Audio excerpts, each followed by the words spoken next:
Welcome to E39 Source. Ryan Schultz here with my 2000 E39 M5, and today we're going to be replacing the front bumper. So an M5 bumper install DIY. Let me first begin by clarifying we're installing an OEM M5 bumper on an M5. This is not a 540, 530, 535, 528, 525, 523, or a 520.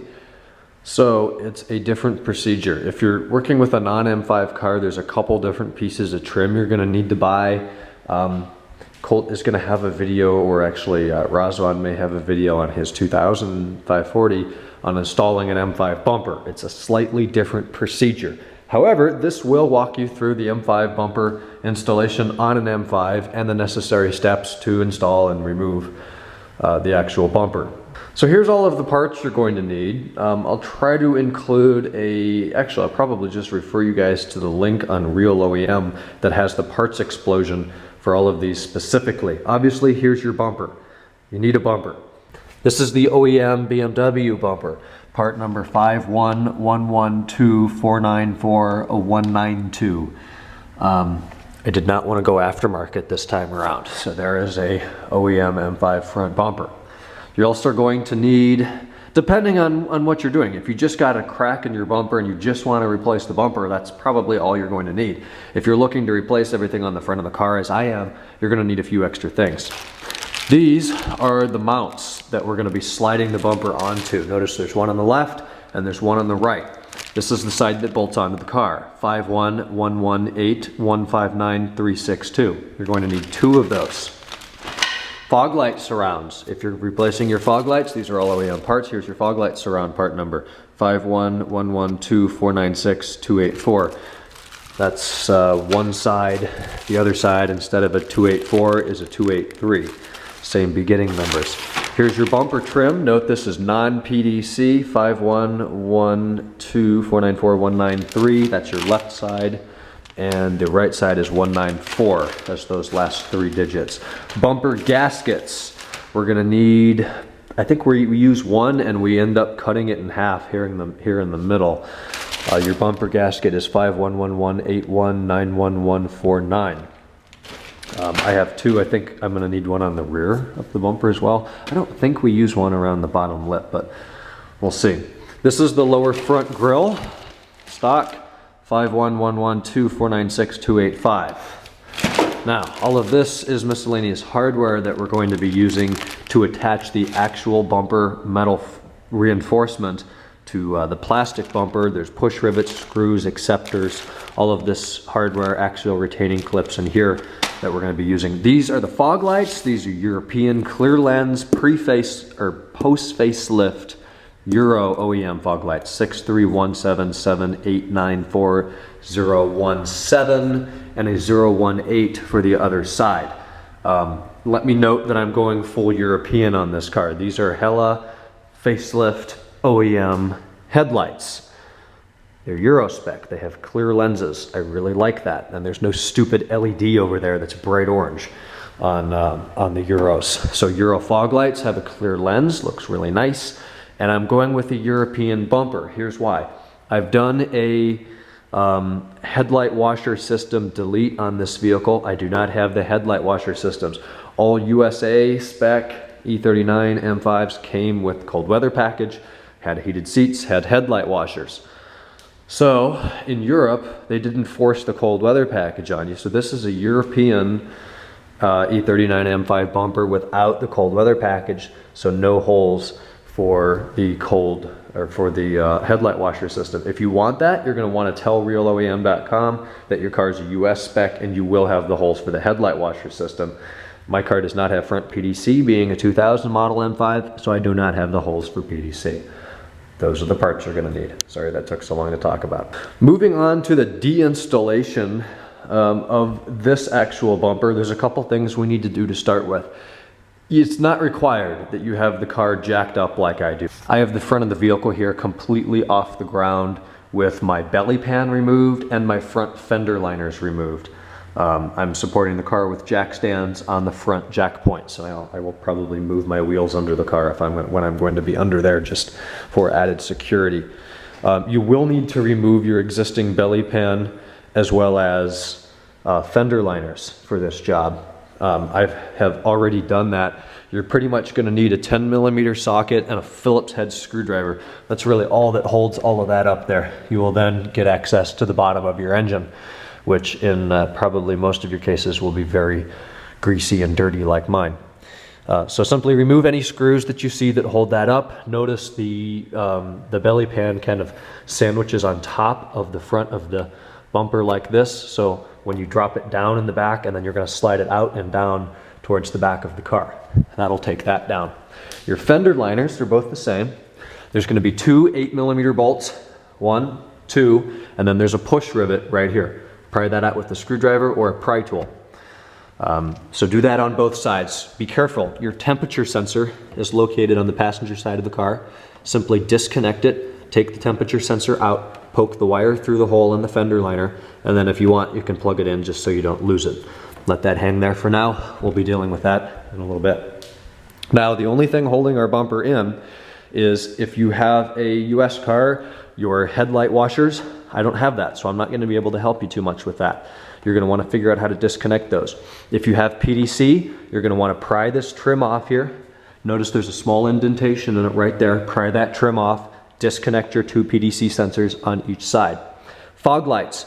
You're going to want to disconnect your fog lights at this point as well. On the side here, if you can, very carefully, maybe put some tape over a screwdriver, pry out this plastic bezel. Both sides will work the same way. This side, I think on mine, is actually somewhat broken. I can almost do it by hand. I can. So this bezel is going to come out like this, giving us the wires for our fog lights. I don't think I'm even going to take my fog lights out of this bumper. I just need to disconnect them. So it depends how you want to do it. If you want to just disconnect the wires back here, it's in front of your horn. There. Pull the wire off just like that. There's no need to really remove the actual fog lights or the bezels, but if you want to, that's how you do it. 8mm right there, and then it's going to come out this way and towards you, both on same sides. This grill we will leave in, and the trim, unless you've got PDC, can stay in. So at this point in time, we are now ready to do what I believe are the final two bolts holding the bumper on the car. All of your sensors disconnected, everything unplugged, remove what you want from the bumper. The two things left, I believe it's a Torx 50. I'll let you know in a minute. They're real big bolts. Looks like they're right here. There's one on the far left side of your lower air dam and one on the far right. I don't think there's anything in the middle for that. Nope. So we're going to put a T50 on there and see if that's it, and we're going to drop those bolts out of there. Here's the magic number. It is indeed a Torx T50 right there. I actually used a 1/2-inch drive breaker bar to a 1/2-inch to 3/8 drive extension or reducer into the T50, normal threaded, broke them free. Then I had to use a ratcheting torque wrench for the first few turns. The last few turns I was able to use a simple 1/2-inch ratchet. The bolts that come out are quite large, like that, and they're actually what hold the entire metal bumper reinforcement as well as the plastic bumper on the vehicle. So with those out, and I reiterate, everything else disconnected, I'm not going to use the help that just showed up in front of my house. Have a guy on each side, and we're just going to yank this thing straight forwards at the same time. All right, that took about 20 seconds. You can now see where those big bolts thread up through the bumper into that point, and this point just takes a little bit of tugging evenly on both sides, and this is what you'll get. Working with the old bumper, we likely, depending on how you're specifically doing it, but for me, definitely, we're going to transplant the actual metal bumper reinforcer. So I'm seeing that it's held in by metal prop or plastic pop rivets. I see 1, 2, 3, 4. I can't tell if there's any there. 5, 6, at least 6. So we'll take those out and let you know where we get. So there's really just a few things holding on the old metal bumper. Through each one of these indentations in the top of the lower air dam, there's a plastic clip. If you've got a pry tool, it works really well to start it with the screwdriver so you can fit your tool under there and then pop it straight up. I did remove the lower grill. This being a non-OEM and aftermarket bumper, it just had these little clips, very similar to the OEM, on the outside of these little pegs here. Pop those out, and then you can kind of work the lower grille out and get at those things holding in the bumper reinforcement. We're now going to transplant the bumper reinforcement over to our new bumper, utilizing new clips. I'll provide a part number for you in just a moment, and then we will put this lower grille in. Let me say one more thing, make your life a little bit easier. Pry out your black trim in the front here. It's real easy. There's just that indentation. Put a flat blade under there with some tape on it and pop those out. You're going to find 2 more plastic rivets holding the bumper reinforcement on the car on each side. So a total of 4 behind the black trim. Just remembering to let you guys know that. So here's our new reinforcement in the bumper. I'm just going to get those plastic rivets in there. I'll provide a part number on that and tell you specifically how many you're looking to put in. We're in probably 30-40 minutes maybe, and we decided that it is best to first install your lower grille, if you are doing that, before putting the metal bumper reinforcement in. It's just the way it snaps together, it makes more sense. Once you have that in, actually let's go back here, they're called axial retaining clips. They look like that to secure the grille onto the plastic bumper. I'm going to provide a part number here for you, those clips. It's 51418201057. You'll need 2, 4, 6, 8, 10 of those to secure that. So you pretty much line them up there. Then I used some needle nose pliers, put them around the peg in the middle, and gave it a light tap with a hammer like such, and they stayed on there. So then we used a total of 2, 4, 6, 8 of, let's see if I can find a dummy here for you, of these. This is a 5, 1, 1, 1, 8, 1, 7, 4, 1, 8, 5. They're the pop rivets. And that's actually all done with the bumper in this position. So there's 2 just like before on the underside of your black plastic trim, 2 on each side. And then you've got 1, 2, 3, and 4. So there's a total of 8 of those. You could install your fog lights now, or you could put them in when it's already on the car. I think we're gonna do that. Just put them in when they're on the car. So now I'm taking the time to replace these. These are the bumper guides. You probably don't need to do that. I am going to, however.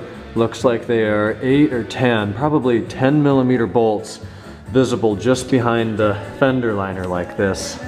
You can see this side where they're all rusty. Hopefully that's not too difficult to remove, and we'll get some fresh ones on there. On each side of the vehicle, under the front fenders, by the headlights like that, you will find the bumper guides that suck the bumper in and will totally affect what this body gap and body line is going to look like here. So it's going to take some playing to get these things right. If yours were perfect before, my advice, don't touch them. Mine were not perfect, and all of this hardware back here was totally rusted. I have replaced the screws as well as the acceptors here, as well as this whole piece. Those are the same hex head screws that I showed you before, as well as the acceptors that I showed you before. There's 2 screws, 2 acceptors, and 1 bracket on each side. There's a lot of room for tolerance here. If you kind of push this fender liner back a little bit, you can see the heads of those bolts.